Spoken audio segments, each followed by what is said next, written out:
지역교회 선교위원 여러분, 그리고 지금 이 순간에도 엑셀 파일 띄워놓고 예산 짜거나 캐리어 펴놓고 짐 싸면서 단기 선교 준비하시는 성도 여러분, 환영합니다. 네, 반갑습니다.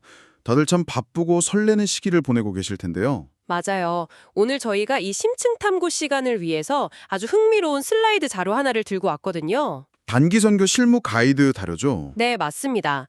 사실 우리가 흔히 단기 선교라고 하면 가장 먼저 떠오르는 이미지가 있잖아요. 여름이나 겨울방학 때 비행기표 끊고 날아가서. 며칠 동안 진짜 바짝 땀 흘려 고생하고 오는. 그렇죠. 그리고 까맣게 탄 얼굴로 주일 예배 때 돌아와서 수고했다고 박수받는 약간 일회성 여름 수련의 해외 버전, 이런 느낌을 받으시는 분들이 솔직히 꽤 많으실 겁니다. 충분히 공감 가는 이야기입니다. 보통은 그렇게 생각하기 쉽잖아요. 그런데 오늘 저희가 낱낱이 파헤쳐볼 이 가이드 문서를 보면요. 단기 선교는 결코 그런 단순한 이벤트가 아니더라고요. 전혀 아니죠. 오히려 교회의 영적 체질을 바꾸는 과정에 가깝습니다. 네, 우리 교회의 영적 DNA를 완전히 뒤바꾸고 또 참가하는 성도님들의 삶의 방식 자체를 재설계하는 아주 치밀한 뼈대를 제시하고 있습니다. 오늘 이 문서를 통해서 그 핵심 뼈대를 하나하나 짚어보려고 합니다. 사실 이 자료에서 가장 먼저 우리의 고정관념을 깨버리는 부분이 하나 있어요. 어떤 부분이죠? 출발선이 다르다는 그 내용인가요? 정확합니다. 보통 단기 선교의 시작을 인천공항에서 비행기를 타는 그 순간이라고 생각하기 쉬운데요. 이 가이드는 단기 선교를 철저하게 3단계의 순환 프로세스로 정의하고 있습니다. 3단계 프로세스요? 네, 한국에서 이루어지는 아주 치밀한 준비 과정, 그리고 현지에서의 신중한 실행, 마지막으로 귀국 후에 일상으로 이어지는 지속적인 연결입니다. 아, 준비와 실행 그리고 연결. 이 세 가지 톱니바퀴가 완벽하게 맞물려 돌아가지 않으면 아무리 현지에서 화려한 사역을 하고 돌아왔다고 해도 결국 그 선교는 절반의 성공이거나 심지어 실패로 끝날 수 있다고 아주 강하게 경고하고 있죠. 실패할 수도 있다. 그 지점이 참 와닿네요. 사실 우리가 준비 단계에서 제일 먼저 하는 게 일정표 짜고 항공권 최저가 알아보는 거잖아요. 가장 현실적인 문제니까요. 그런데 가이드라인을 쭉 읽어보니까 아주 근본적인 질문부터 툭 던지더라고요. 우리는 도대체 왜 떠나는가? 선교의 목적을 묻는 거죠. 솔직히 말씀드리면 가끔은 우리 청년부나 여전도의 단합을 위해서 가는 건 아닌가? 아니면 우리 교회도 이만큼 선교하는 교회라는 걸 좀 보여주기 위해서 가는 건 아닌가 싶을 때도 있거든요. 아주 예리하고 뼈아픈 지적입니다. 만약 우리 팀의 단합이나 은혜 받는 것만이 주된 목적이라면 굳이 그 큰 비용을 들여서 해외로 나갈 이유가 없습니다. 국내에도 좋은 수련의 장소는 얼마든지 많으니까요. 그렇죠. 굳이 비행기 탈 필요가 없는 거죠. 그래서 가이드는 우리가 떠나는 목적을 세 가지 대상에 맞춰서 명확하게 조율하라고 말합니다. 세 가지 대상이요? 첫 번째는 역시 현지인인가요? 네, 첫째는 당연히 현지 영혼들을 향한 복음 제시입니다. 둘째는 낯선 땅에서 영적, 육체적으로 고군분투하고 계시는 현지 선교사님을 향한 격려와 지원이고요. 아, 선교사님을 위로하는 것도 아주 큰 목적이군요. 그럼요. 그리고 마지막 생째가 바로 우리 스스로, 즉 팀원과 파송 교회를 향한 사명 고취입니다. 이 세 가지 목적이 균형을 딱 이루지 못하고 어느 한쪽으로만, 특히 우리 팀의 경험 쪽으로만 확 기울어지면 그 선교는 방향을 잃게 되는 겁니다. 결국 우리 팀만 은혜 받고 돌아오면 안 된다는 거네요. 그렇다면 이 거대한 프로젝트를 도대체 누가 기획하고 끌고 가느냐?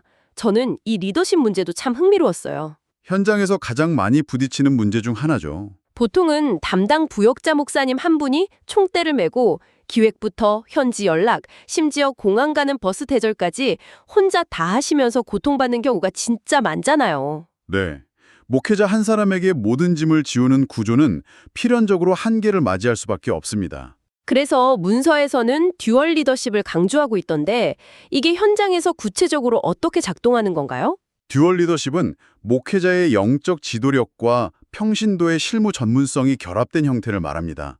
예를 들어서 선교의 영적인 방향성을 잡거나 말씀 준비, 팀원들의 신앙훈련 같은 부분은 철저하게 목회자가 이끄는 거죠.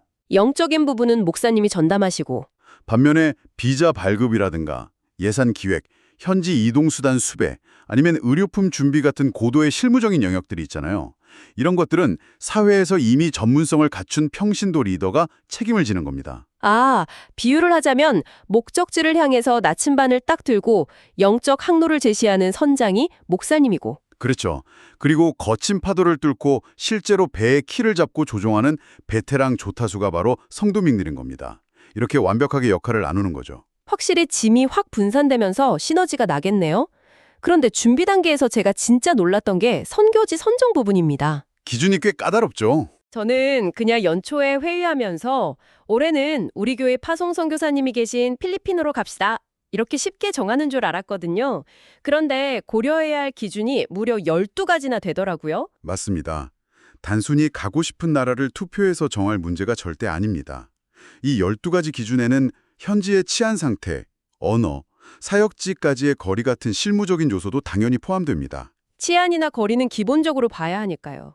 하지만 여기서 우리가 가장 주의 깊게 봐야 할 것은 바로 관계적 요소입니다. 즉, 현지 선교사님이 정말로 단기팀의 방문을 필요로 하시는가? 아, 선교사님의 진짜 필요. 네. 그리고 선교사님이 요청하신 그 구제적, 영적 필요를 우리 단기팀이 채워줄 수 있는 능력이 있는가?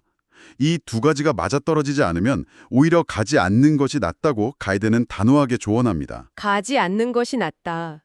그 말씀이 방금 제 머리를 한 대 친 것 같습니다.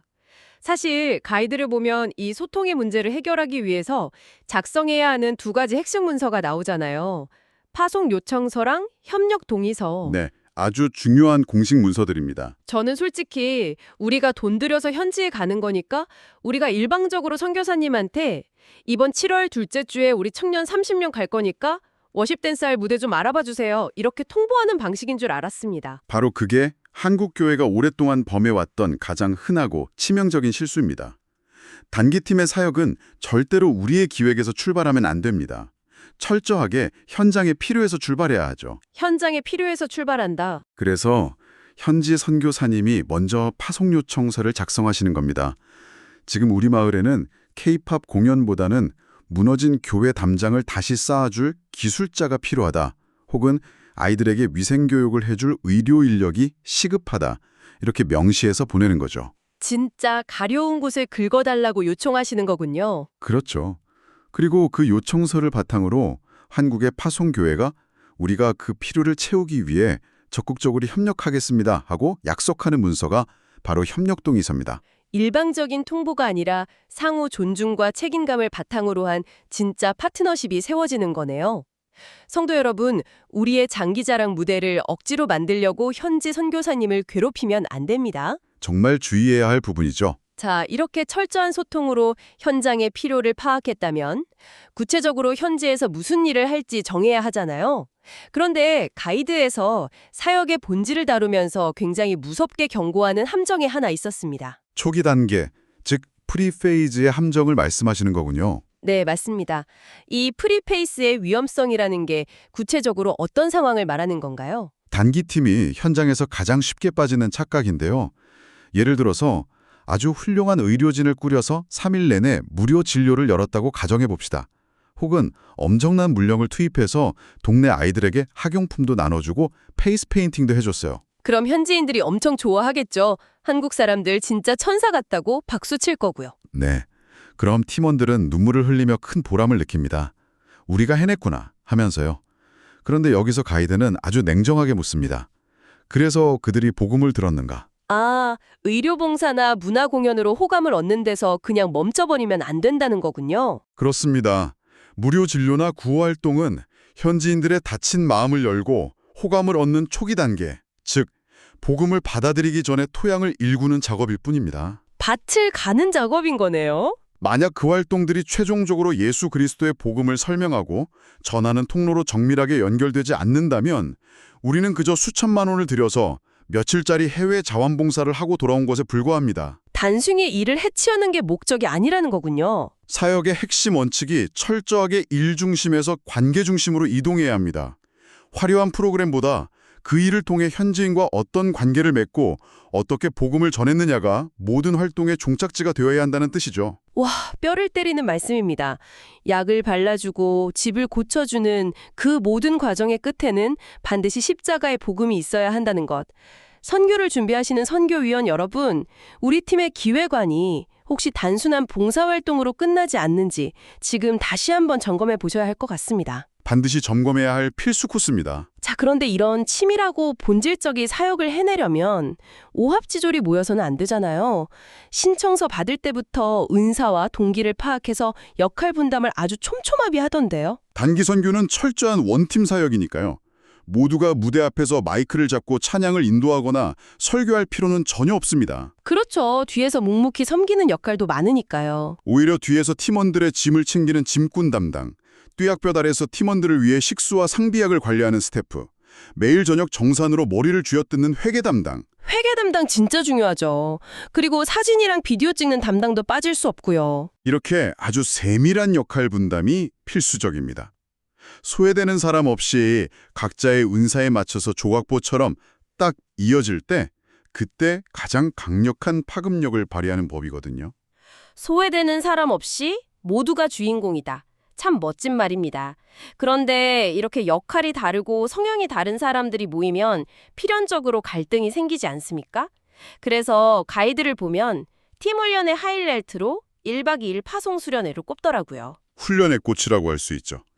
저는 사실 출반 직전에 교회에 다 같이 모여서 짐 챙기고 여권 확인하고 라면 하나 끓여 먹으면서 파이팅 외치는 그런 시간인 줄 알았어요. 절대 그렇게 가볍게 넘어갈 시간이 아닙니다. 이 1박 2일 수련회는 현장에서 발생할 수 있는 온갖 사고와 갈등을 사전에 막아주는 유일한 백신과도 같은 시간입니다. 백신이요? 구체적으로 어떤 훈련을 하길래 그런가요? 단순히 짐을 싸고 역할을 나누는 게 아닙니다. 영적인 전투를 기도로 준비하는 건 기본이고요. 현지어로 복음 제시를 수십 번씩 시연해 봅니다. 또 절대 해서는 안 될 현지의 문화적 금기 사항들을 머리에 완전히 새겨 넣었죠. 모의고사 같은 거군요. 맞습니다. 성향이 완전히 다른 팀원들이 좁은 공간에서 부딪히고 갈등을 조율해보는 아주 집중적인 훈련회장입니다. 여기에 개인 준비물이나 여권 사본, 모기 기피제 같은 실무적인 부분까지 교차 점검하면서 영성과 실무를 꽉 조이는 시간입니다. 말씀을 듣고 보니 이 수련에 빠지면 비행기 타면 안 되겠네요. 빈틈이 없어야 현장에서 사고가 안 날 테니까요. 자, 이렇게 눈물겨운 훈련을 뚫고 드디어 비행기에 몸을 싣습니다. 드디어 현지로 가는군요. 네, 몇 시간을 날아가서 훅 끼치는 열기와 함께 선교지에 딱 도착했습니다. 그런데 가이드를 보니까 현지에 발을 내딛는 그 순간 우리가 장착해야 할 가장 강력한 메시지는 말이 아니라 우리의 태도라고 하더라고요. 아주 핵심적인 지적을 하셨습니다. 특히 가르치는 자가 아니라 배우는 자로 임하라는 대목이 정말 감명 깊었어요. 한국 교회가 상대적으로 경제 인프라가 열악한 지역으로 단기 선교를 많이 가다 보니까 은연중에 팀원들 마음에 치명적인 오만함이 생길 때가 있습니다. 오만함이요? 네, 우리가 우월한 입장에서 저 불쌍한 사람들에게 무언가를 베풀러 왔다는 시혜적인 태도죠. 이런 태도는 굳이 말로 하지 않아도 눈빛이나 행동에서 현지인들에게 고스란히 전달됩니다. 맞아요. 우리도 모르게 한국의 쾌적한 에어컨이나 빠른 인터넷 환경이랑 자꾸 비교하면서 불평하게 되잖아요.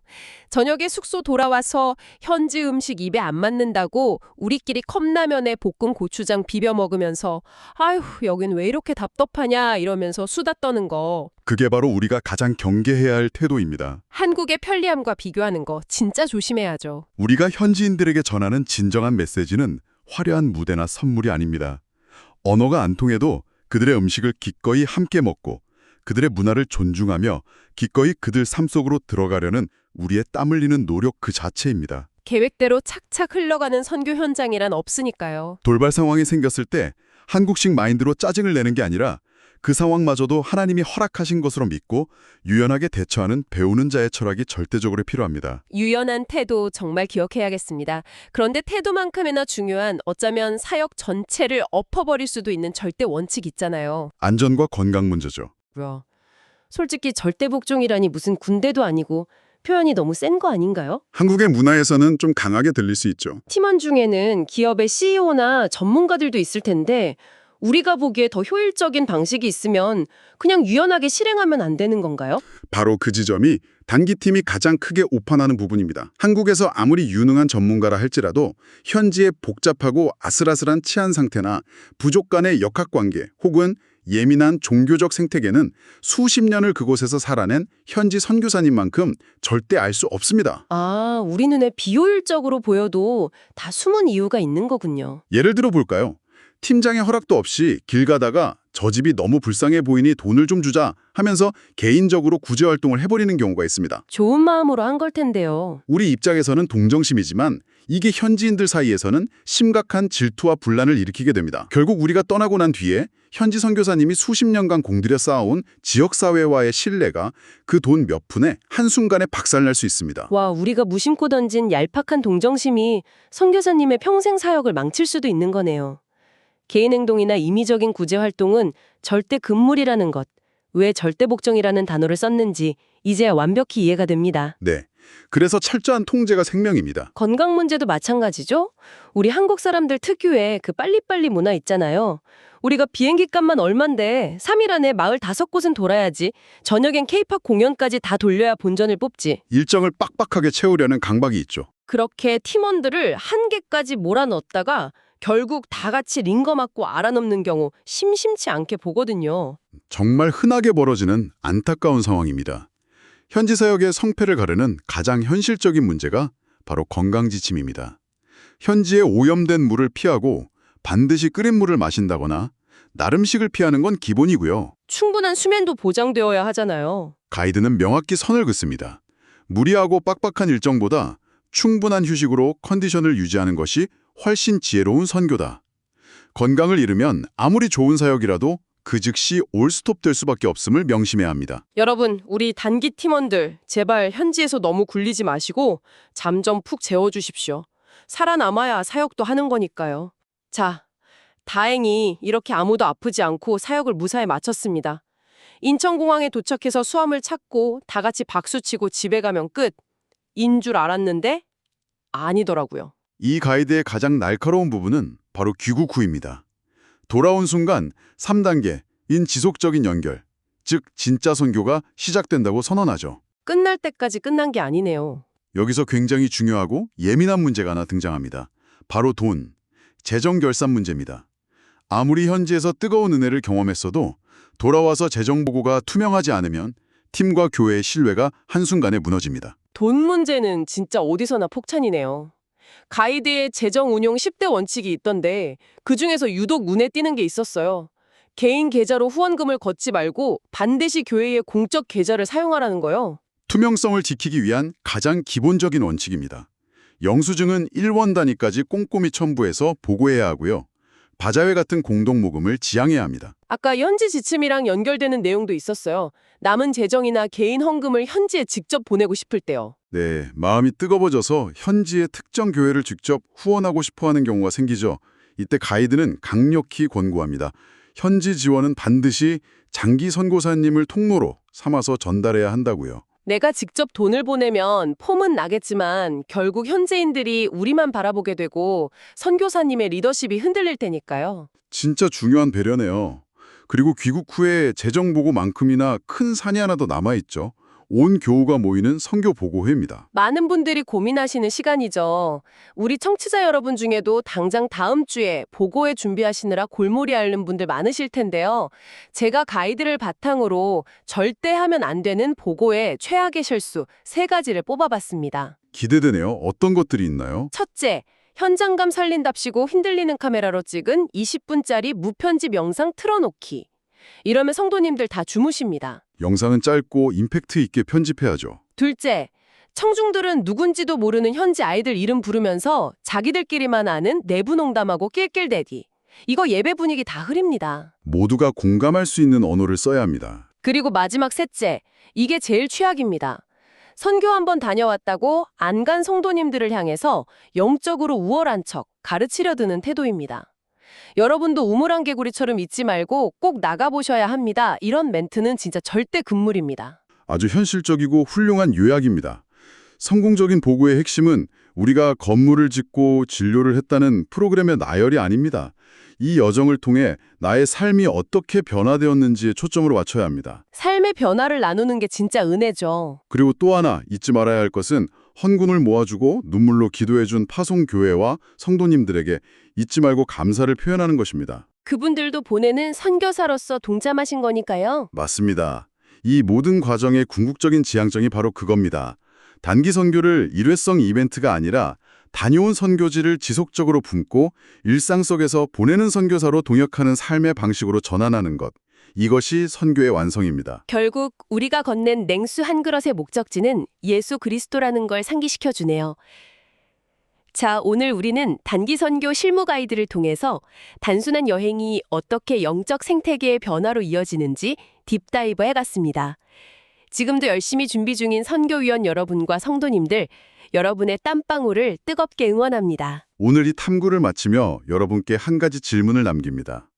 만약 우리가 비행기를 타고 수천 킬로미터를 날아가 그곳의 문화를 존중하고 영혼들을 섬겼는데 정작 한국에 돌아와서 우리 가정의 배우자, 직장의 동료, 매주 스쳐가는 성도와의 관계는 단 1%도 변하지 않는다면 어떨까요? 일상이라는 관계가 변하지 않는다면요. 어쩌면 우리의 진짜 선교지는 여권의 귀국 도장을 찍고 일상으로 돌아온 바로 그 순간, 가장 익숙하고 가까운 사람들과의 관계 속에서 비로소 시작되는 것 아닐까요? 일상이라는 진짜 선교지가 우리를 기다리고 있군요.